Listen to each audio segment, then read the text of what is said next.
Coming up on Centennial Sportsnet, Toronto FC waved the white flag against the New England Revolution. Our own unbiased fan, Duane Turner, looks around the campus for his gambling advice.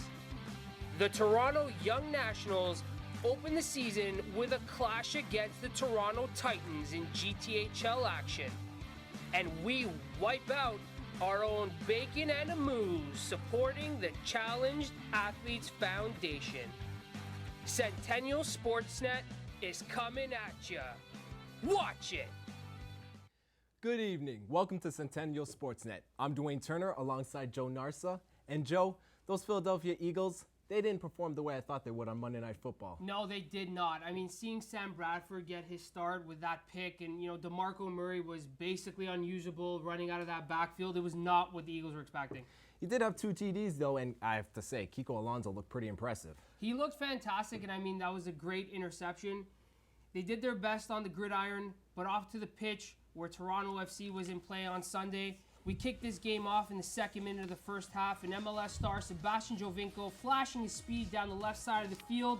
The Atomic Ant crosses the ball to Finley, but is denied by the woodwork. TFC continues the pressure around the Revs box, and the blast from just outside sails over the bar, and we're still at zeros. The Reds brought the pressure early on, but the great start did not last very long. The Revolution looked to answer the red-hot start, and New England pushed forward in Toronto's half, bursting into the middle. Teal Brunbury streaks down the right side and receives a beautiful through ball from Jermaine Jones, and Perkis does his best to cut it off, but puts in his own goal. New England up 1-0. Later in the half, Jay Heaps putting on a clinic, passing around the TFC defenders. The ball goes to Lee Nguyen, who slides it to Diego Fagundes with a highlight reel goal past Kanopka, 2-0. For the Revolutions, and oh how the tide has turned. But lucky for fans of BMO, TFC would reply, and in the 55th minute, Justin Morrow crosses into the box, finding the head of Finley, who nets Toronto's first. It's 2-1 in the second half. But 70th minute, Captain Michael Bradley gets too fancy in his own box, and New England capitalizes on their third of the night. Revolution take this one 3-1, and it's New England's 5th straight win, and they're now 6 points ahead of 5th place TFC. The Reds are 11-12-4 now after that loss, while New England is 12-9-7. TFC's next game is Wednesday night versus New York City FC, and our own Nelson Perez has more on the loss. It was a rainy day here at BMO Field where the Toronto FC fell short against the New England Revolution, losing 3-1. Damien Perkis opened the score with an own goal, and Diego Fagundes put New England 2-0 at halftime. TFC was able to get on the board with Robbie Finley's header, but a late goal by Kelly Rowe ended up the game for the Reds. We could chat with the coach and the players after the game, and here's what they said. Yeah, I mean, again, take away the glaring mistakes that cost us goals. We dominate the match. They were having a hard time getting out of our pressure. They had, I thought, few chances outside of that, other than when we were open, chasing the game a little bit. So it's tough to say. It's tough to say I was disappointed any part of it, other than just a couple plays that just need to be dealt with better. I thought it was good. I thought it was trying something new, and it worked. I mean, actually not new. The boys tried in Seattle. I felt comfortable with it, and tried it again today. I thought it was great. We all found ways to be dangerous, which was good. And like I said, we were dangerous. We created chances, but unfortunately, on the other end, we coughed up some mistakes, and a good team like that made us better. I'm never one. I've said it after a bunch of games recently. I'm never one to talk first about tactics and formations after a game. I think you prepare all week to give yourselves the best chance to win. And obviously the coach makes decisions based on who's available, based on how the other team plays, takes a lot of different things into account. Abbiamo giocato molto bene, ci è mancato solo i gol. Questo è il calcio e niente, dobbiamo tenere di buono quello che abbiamo fatto e cancellare tutti gli errori.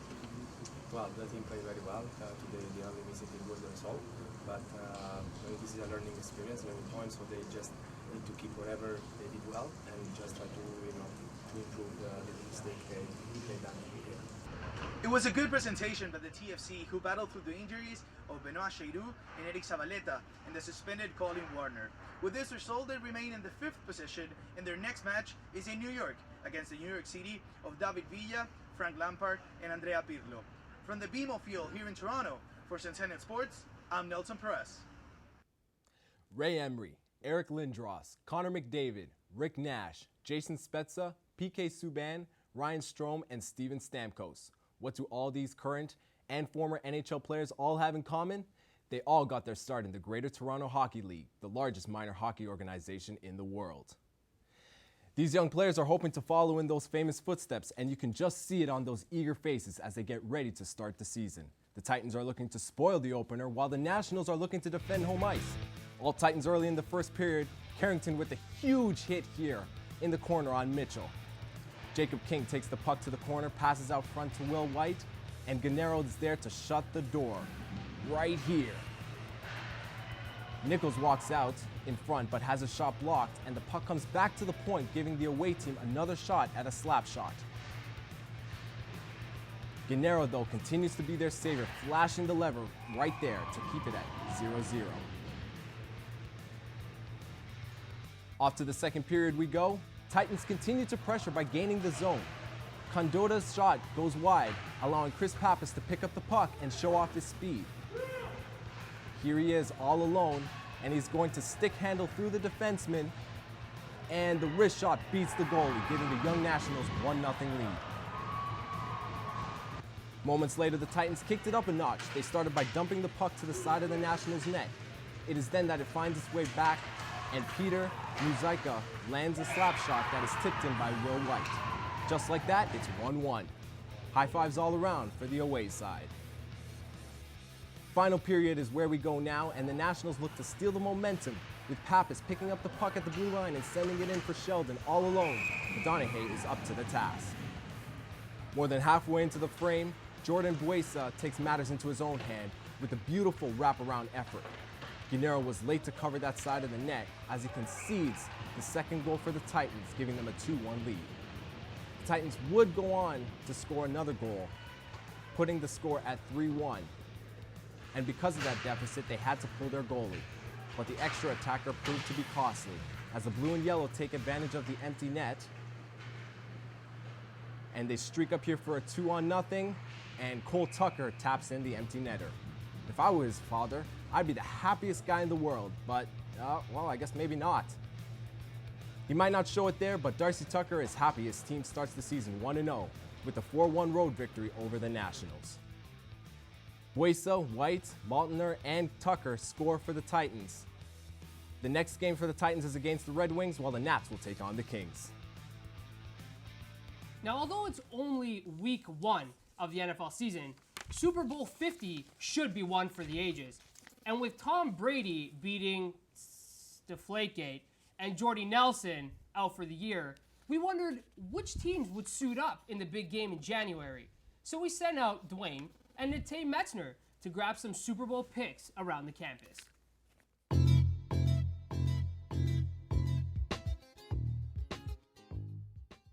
Thanks, Joe. Duane and I are here at Centennial College, where we're going to hit the hallways and talk to some students about the upcoming NFL season and get their predictions on what's ahead. Duane, what kind of answers do you think we're going to get today? Well, it's interesting, Nate. Week 1 is upon us, and I'm quite interested to see just how educated these students here at Centennial College are. So it's going to make for a few interesting minutes. Yeah. I'll say that. I can't wait. Let's hit the hallways.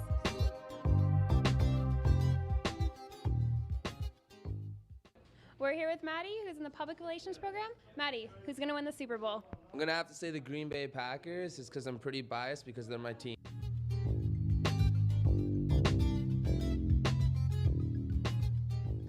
All right, we're here with Cheska now. And Cheska, an important question. Who do you think is going to win the Super Bowl this year?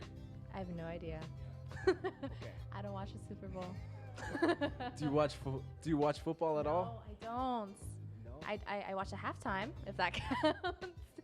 So there's rumors that Bruno Mars is going to be penned for the halftime show this time. What do you think about that? Why not? He did pretty amazing last time, so I don't mind, yeah.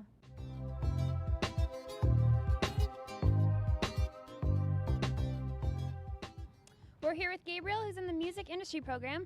Gabriel, just one question. Who's going to win the Super Bowl this year? That's a tough question to ask for me specifically, because I have no idea who's even in the Super Bowl, and I don't watch football, so I can't really answer. Not at all. Any team that's off the top of your head that you think could have a chance? I'm gonna go with the Eagles just because you're wearing the jersey, or the Ravens. I don't know. That's just another one that came to mind.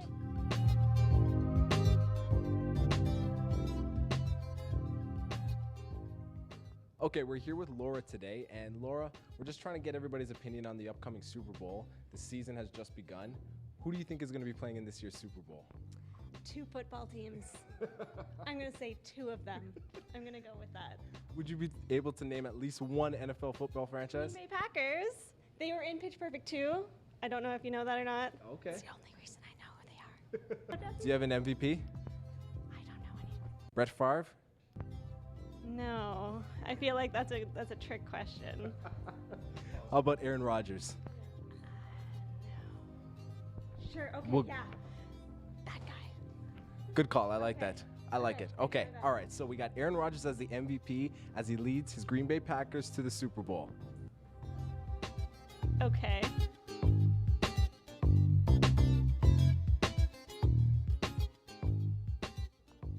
I'm here with Sabrina, and she is in the art program. Sabrina, one question for you. Who's going to win the Super Bowl this year? Nothing? Oh. Great prediction. Can't wait.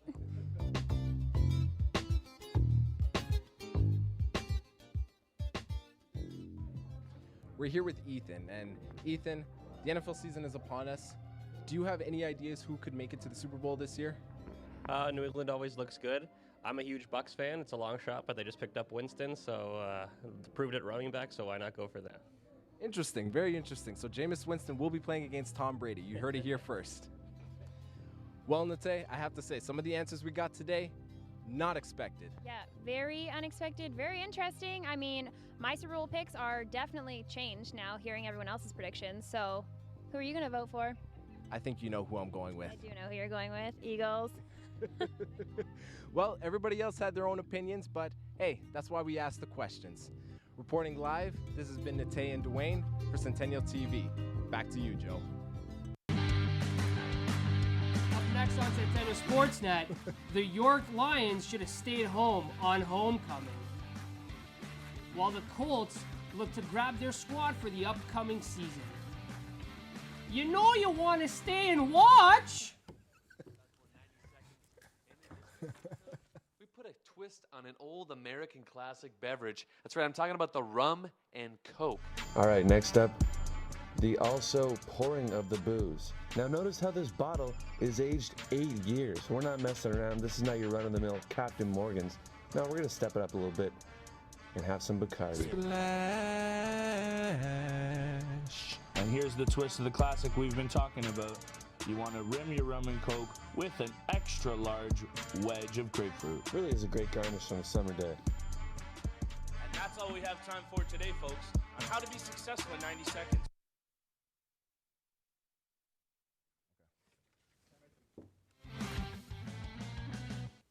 Well, the NFL year has kicked off really big this season. And after that unreal kick return from Lockett for the Seattle Seahawks, what a way to start. I'm telling you, first game in the NFL and to return it to the house like that, really impressive. I mean, other than the NFL, the CIS was going on, and apparently my alma mater was up. That's right, York was playing in their homecoming game. And we kick it to the highlights here. Cold day in Toronto. First highlight here coming up as they get ready and line up for the game. Here we get to see a 21-yard strike to put Guelph up 14-0. What a catch. Here we're gonna see Johnny Augustine with a nice run here, but he's tripped up just short of the goal line. Oh, I'm sure he wants that back. He would pound it in to get 28-0. Here's a miss by York, and he pays the price with a huge hit. York heads into the locker room dejected. Here we go into the second half, third quarter action, and we get a draw play here. Runs it up, but falls short. But he gets into the red zone, fakes out the cameraman, and it's a bootleg. There he goes into the end zone, narrowing the gap for York. Guelph tries field goal here, but it's way short and way wide. The return is going, and just like Tyler Lockett, he is loose. He would go 115 yards here, bringing the score to 35-17 for Guelph. He's a fourth-year student from Mississauga studying religion. His grandmother actually passed away on March 2nd, 2014, and you can see he dedicates that touchdown to her. On to the next play.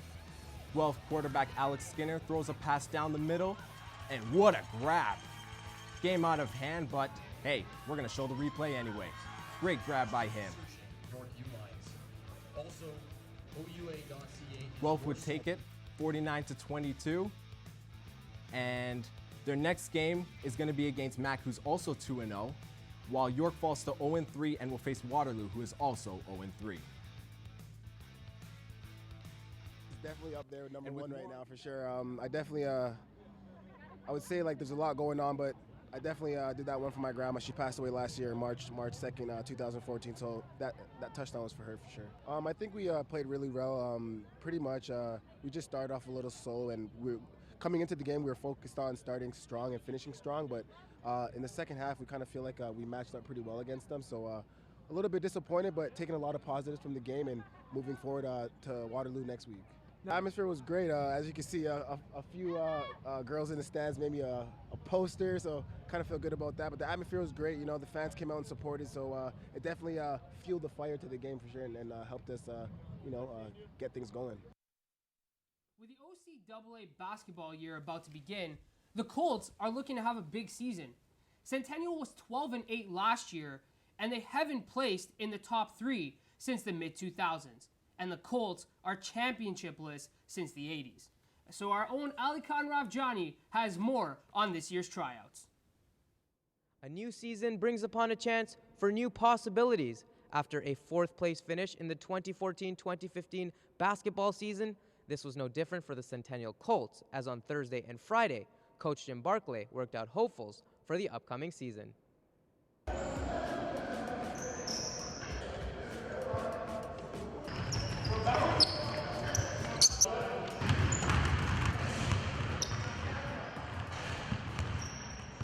Here with longtime head coach of the Centennial Colts basketball team, Jim Barclay. And Jim, what have you seen tonight from the tryouts, and have you seen talent that can help your team compete next year? There were a lot of people who came out. There's a few guys I think who can help the team, but it's tough on an open tryout. We only have so many spots available for returning players and recruited players, but there were a few people here who certainly surprised us. We took the program, Coach Joseph and I started here 7 years ago, and we didn't have a gym, we didn't have any recruits. You know, we only won 4 league games all year, and you know, Centennial at that time was not considered a basketball powerhouse. You know, after we've been working at it for this number of years, we are considered one of the good programs in the league, and we hope to keep it that way. I feel sometimes it's not the talent. You know, you can look good on paper, but sometimes it comes down to just who plays well together, who plays hard, and just doing your assignments, playing good defense, and locking down. So really, it's not up to the talent, but I see some good talent out here right now. Oh, for myself, just do what I can to help my team win, because every year up until this year, we've been playing well, but we haven't made it to the playoffs. So I'm just trying to do whatever I can to help us go to the playoffs this year. We can expect big things. We got a lot of new talent coming in. We got a couple old vets coming in, and the goal is to make playoffs and go far in playoffs. While some of the recruits won't be making the team for the upcoming season, the ones that will have a chance to put their skills on display when Centennial opens their preseason at St. Lawrence Kingston on September 25th. At Centennial College, I'm Alikan Ravjani, Centennial Sports. Coming up next, some tough but impressive women you certainly do not want to mess with.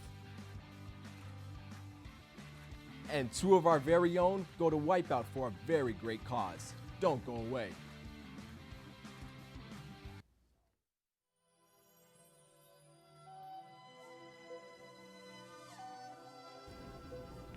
Are you bored at home?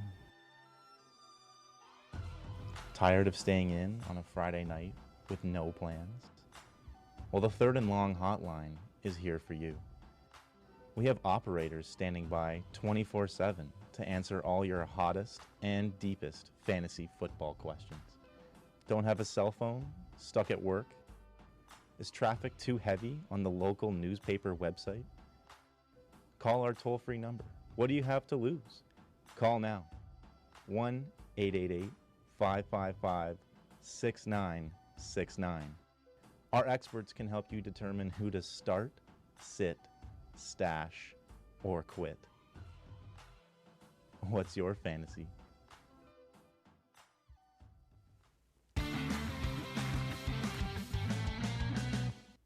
So Duane, if you had your choice of your best wrestler of all time, who would it be? Oh, Joe, that's an easy one. I have to go with my namesake, Dwayne "The Rock" Johnson. See, I gotta go with the Macho Man. I mean, I love Randy Macho Man. He's absolutely great. But you know, back in the day, the old school legends, they were fantastic. But back then, the female wrestlers, they were just more chaperones like Miss Elizabeth. But that's definitely not the case anymore, especially with Smash Wrestling. So we sent our own Alexander K. Lee to check in on this ongoing indie phenomenon.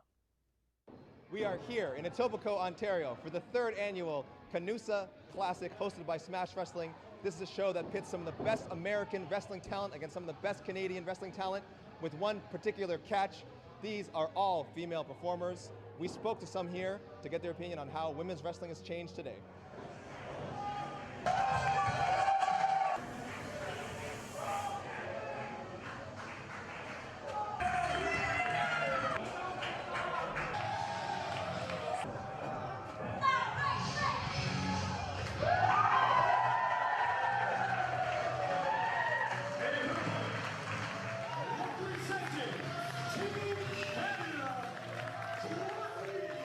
You don't know like how discouraging it is. And you would hear like wrestling promoters say like, well, you're not wrestling like a girl. I'm like, what does that even mean? I don't wrestle like I don't play hockey like a girl. I don't play rugby like a girl. I'm a wrestler.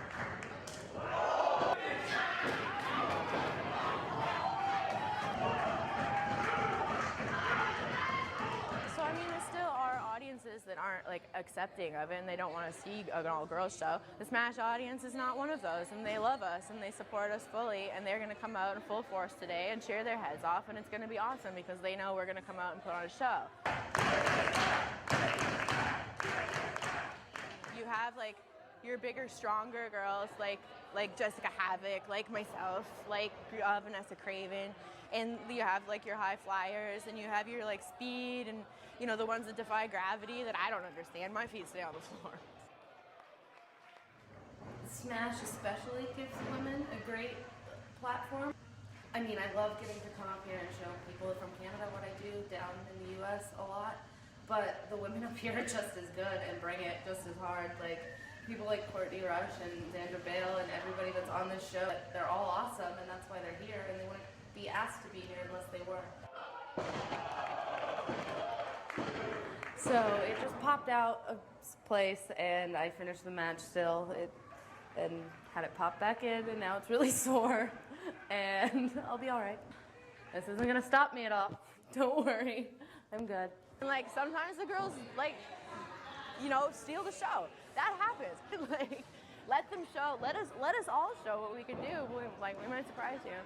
I love wrestling. You should too. I remember those summer afternoons when all the TV shows were finished and all my sports had wrapped up their seasons, and there really wasn't anything on TV to watch. It was then that I tuned into this crazy show called Wipeout, where contestants were falling into the water and getting hit by huge elastic balls. I was immediately entranced. So when the opportunity arose for some of us to take part in a Wipeout event, we couldn't say no. Plus, it's for charity, which is most important. Here's Matt Lowry and Tyler Bitton getting hit by balls. How's it going, everyone? I'm Flip Livingstone, and I'm here live in Rexdale from the site of the Wipeout Run Canada, where people are raising money for Challenge Athletes Foundation, a good cause. People are having a little fun today. Let's check out the action.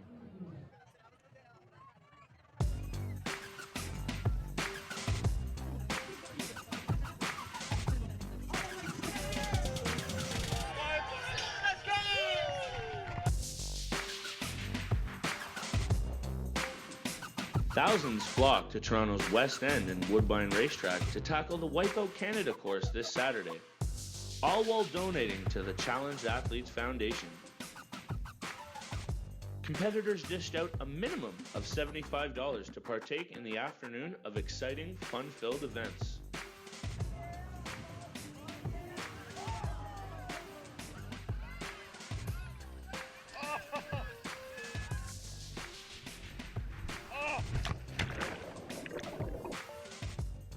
The gloomy weather didn't dampen spirits, as everyone had a great time while raising money for a great cause.